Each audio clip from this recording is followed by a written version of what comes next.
Et on reste sur le mois de l'histoire des Noirs. D'ailleurs, comme vous le voyez aujourd'hui, ma tenue est inhabituelle parce qu'on est le 1er février et votre humble serviteur porte une étoffe tissée des cours royales venue de l'ouest du Cameroun et même dans une partie du Nigeria en Afrique.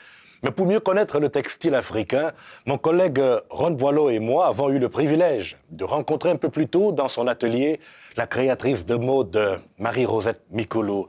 Madame Mikoulou qui d'ailleurs débute aujourd'hui même une exposition à la Galerie d'art de l'Université de Saint-Boniface. Voici notre discussion. Marie-Rosette Mikoulou, bonjour. Bonjour, Rodla. Alors pourquoi cette exposition à la Galerie d'art de l'Université de Saint-Boniface? Cette exposition, c'est vraiment pour montrer les différences. On est tous différents, on vient de différents endroits et on est ici au Manitoba. C'est vraiment le moment pour montrer qu'est-ce qui nous unit ensemble. Donc, quand on m'a approché pour cette exposition-là, j'étais overjoyed parce que c'est l'occasion pour encore montrer d'où l'on vient et comment nous embrassons la culture ici au Manitoba. Et comme j'ai le privilège d'être où ça se produit, qu'est-ce qui attend le public? Qu'est-ce qu'on va montrer? On va voir des accessoires, on va voir des robes. Comme d'habitude, moi, j'adore les robes. Je ne sais pas si vous vous souvenez, l'année passée, j'ai fait cette robe ici en ceinture fléchée. Disons que c'est un de mes projets les plus difficiles parce que le tissu, ceux qui connaissent la ceinture fléchée, c'est assez dense.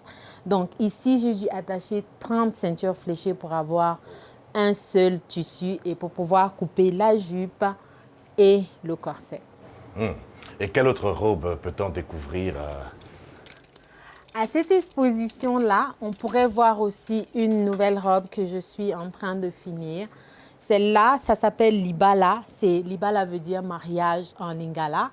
Et puis, c'est pour vraiment... de nos jours, on voit beaucoup de mélanges. Disons, tu vas voir une jeune mariée qui veut faire un cross entre la culture européenne et la culture africaine. Donc, je trouve que cette robe est un parfait exemple de ça. Les matières utilisées, les techniques utilisées, avec le pagne et tout ça, ça ramène à cette modernité en gardant le pagne au centre de tout. On voit que l'originalité cette année, c'est de faire une différence entre les ceintures fléchées et le pagne. Pourquoi? Les techniques sont différentes à certains endroits et puis le pagne, quand tu regardes, c'est inspiré des modèles batik. Et puis cette fois-ci, c'est que je vais ajouter dedans, je vais exposer d'autres tissus, par exemple des tissus venus de la Guinée, du Bogolan, du Faso d'Anfani aussi, pour montrer un peu cette diversité que nous avons en Afrique, qui n'est pas seulement le pagne. Et vous vous ravitaillez dans plusieurs pays d'Afrique, ça fait qu'il y a une diversité de tissus pagne. Exactement. Je prendrai peut-être ce qui est devant nous, quelle est la valeur de ce Faso d'Anfani? Le Faso d'Anfani, c'est un des seuls tissus en Afrique qui est, je ne sais pas comment on dit trademark en français, mais c'est un des seuls tissus en Afrique qui est trademark. Donc, si tu fais une copie de ça, tu peux être amené en justice. C'est du pagne tissé et puis la coloration même est faite à partir de matières naturelles. C'est ça la beauté avec ces tissus-là. Et aussi, le Burkina Faso est l'un des seuls pays où, à un moment donné, ça a été exigé pour les fonctionnaires de s'habiller en Faso d'Anfani. Pas de costume au travail, tout le monde devrait porter du Faso d'Anfani. Et ça, c'est la beauté. Ça, c'est l'époque de Thomas Sankara. Et ce qui fait qu'il y a une distinction au niveau de l'habillement, et c'est aussi un peu dans vos origines congolaises, savoir s'habiller. Oh oui, nous, on adore s'habiller. Hein. Mais vous n'avez rien perdu de ce que vous avez acquis en Guinée. Vous parliez de Guinée forestière tantôt. Quel est le type de pagne qu'on peut avoir là-bas? Oui, en Guinée, il y a plusieurs types de pagne. Par exemple, celui-là, c'est celui de la culture Lépi, c'est de la culture Peul, par exemple. Peul de la Guinée, c'est du pagne indigo. Ça a été tissé et teint. Et aussi, le tissu forestier est celui-là, vous avez dû, vous pouvez certainement vous souvenir de ça, de l'exposition l'année passée. La particularité avec le tissu forestier, c'est que ça a été teint avec de l'argile. Et puis, c'est du coton qui sont teints au naturel. Il n'y a aucun produit chimique qui est utilisé. Le noir est obtenu à partir de l'argile. C'est juste incroyable tout le processus qui va là-dedans. Alors, comment vient-on à fabriquer des tissus avec de l'argile, avec de la boue? La base, c'est d'abord le tissu tissé, 100% coton local. Ça, le Bogolan nous vient du Mali. Et la couleur de base, c'est ce jaune ici. Donc, tout le tissu est introduit dans le... Vous voyez là en arrière, est introduit dans la... comment ça s'appelle? Des feuilles, un mélange de feuilles d'acacia, ce qui nous donne le rouge qui est dessus, le jaune, par exemple. Et ensuite, pour obtenir le noir, on plonge le tissu dans de l'argile, la boue qui a été fermentée. C'est ça qui nous donne cette couleur noire. Et puis pour ce jaune foncé ici, c'est à partir d'autres types de feuilles. C'est une exposition plus longue à ce jaune-là qui donne cette couleur. Est-ce que c'est pareil pour avoir ce noir? Pour avoir ce noir, c'est pareil, mais ici, on plonge d'abord dans le jaune qui est la couleur qui permet de fixer le tout. Donc, le tissu ici a été mis dans la boue pendant quelques jours pour obtenir ce noir-là. Et ensuite, pour obtenir le blanc, avant, ils utilisaient de la potasse et puis du savon en poudre, mais maintenant, ce qu'ils utilisent, c'est le javel, par exemple, pour pouvoir avoir cette couleur ici. Alors, je vois des choses. Est-ce que ça a une signification, tout ce qui est...